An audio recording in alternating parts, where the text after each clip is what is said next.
Thank you very much, Brother Brashear, for those remarks.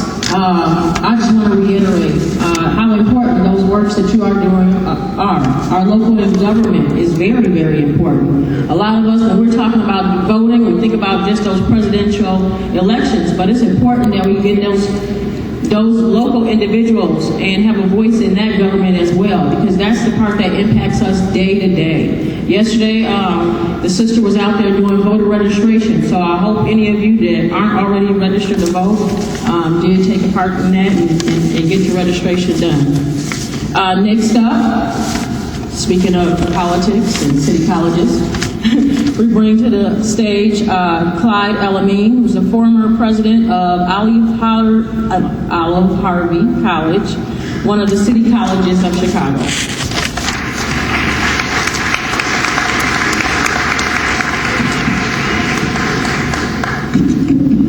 Assalamu alaikum. Bismillahirrahmanirrahim. Alhamdulillah, Rabbil Alameen. Once again, brothers and sisters, assalamu alaikum. I am so inspired to be here.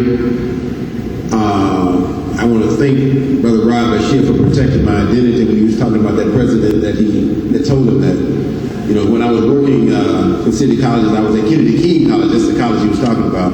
You know, I wouldn't have wanted him to go out and say that I said that. But see, I don't work there anymore, so it's okay if they know now that I said that.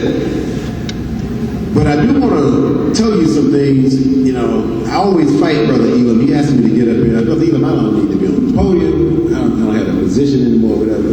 And after I sat there and I thought about it for a while, and a lot of the things that I've heard since I've been here, you know, I think there are things that we do deserve to know as a community about what's going on and what some of us are doing. And I heard a lot this weekend. All of us heard the wonderful khutbah on Friday about work, service, and scholarship.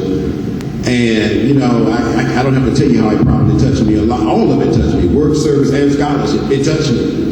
But I'm really glad to know that we have the tradition of scholarship that we need, because the one I come from is not the one that we really need. We need to know how to interpret it and use it, but the one we need is the one Imam Mohammed brought to us.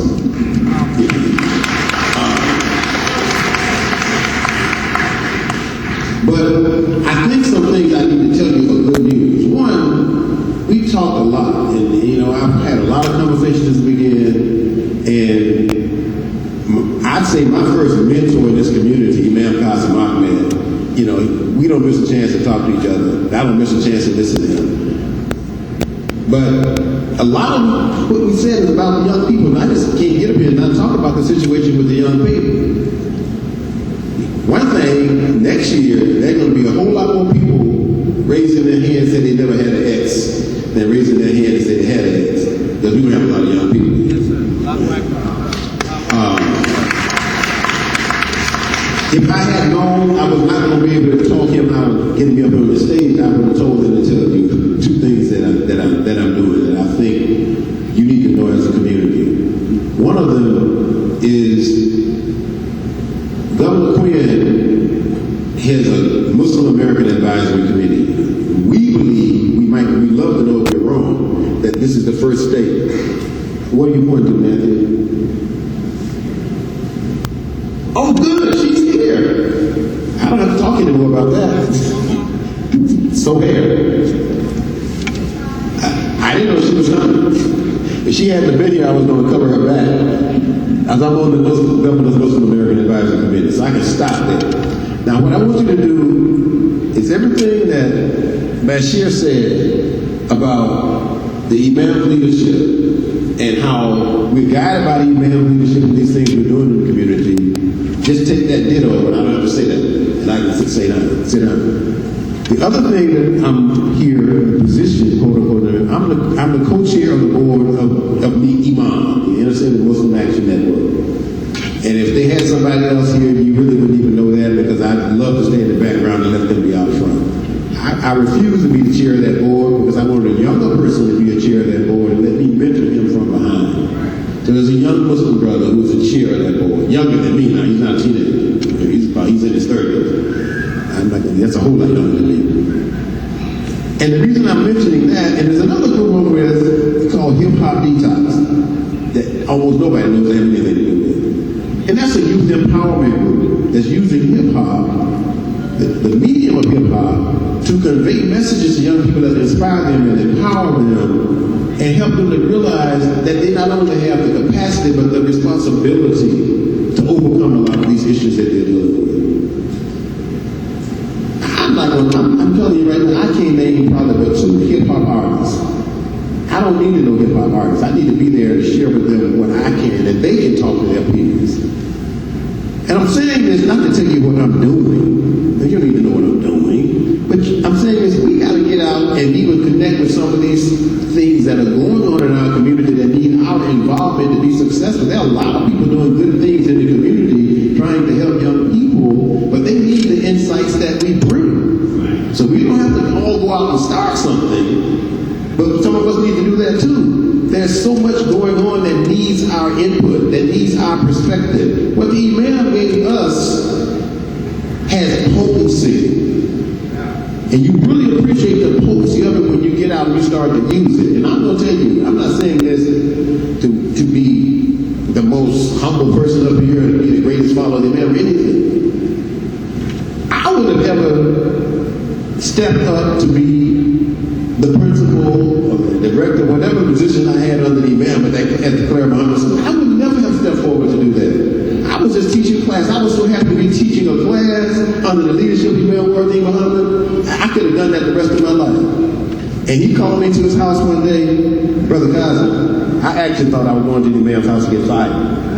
I did. I didn't know what he wanted with me. He had never talked to me more than a couple of minutes.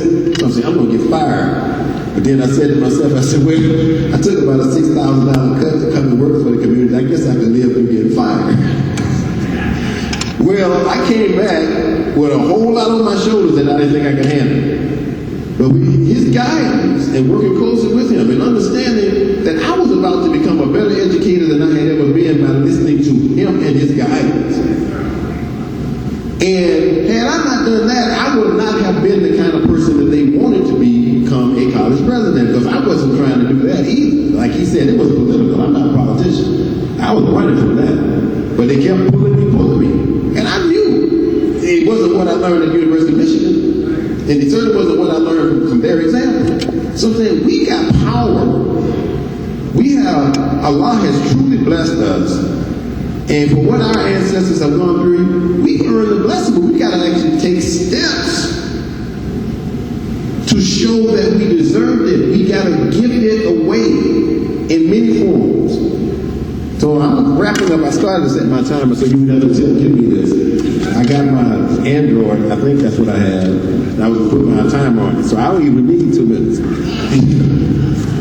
I just wanted to say from my heart, the things that these organizations are doing, they can use our leadership. Layla, I don't know if she's still in the room. Layla, the Imam's daughter, she's on the board with Imam. She's also on the Governor's Muslim American Advisory Committee. We have much to contribute, but we're cheating our legacy and we're cheating our community if we don't step up and do it. And our young people, they're so responsive because it's like a match they've been looking for. When you come and you talk to them and you identify with their situation and you bring them an insight they haven't had before and you respect what they bring. The young brother I met here, I don't see him now, he's a rapper, but he knows what I'm talking about. I'm going to see to it that he gets some exposure. The little bit that I can do for him. If all of us do that for him, the world will get the message that he has to bring. I thank you so much, brothers and sisters, for listening to me. I'm so humbled by the fact that I've been able to be a part of this community, and you have done hundreds of times more for me than I could ever do for you. And I thank you sincerely. Assalamu alaikum.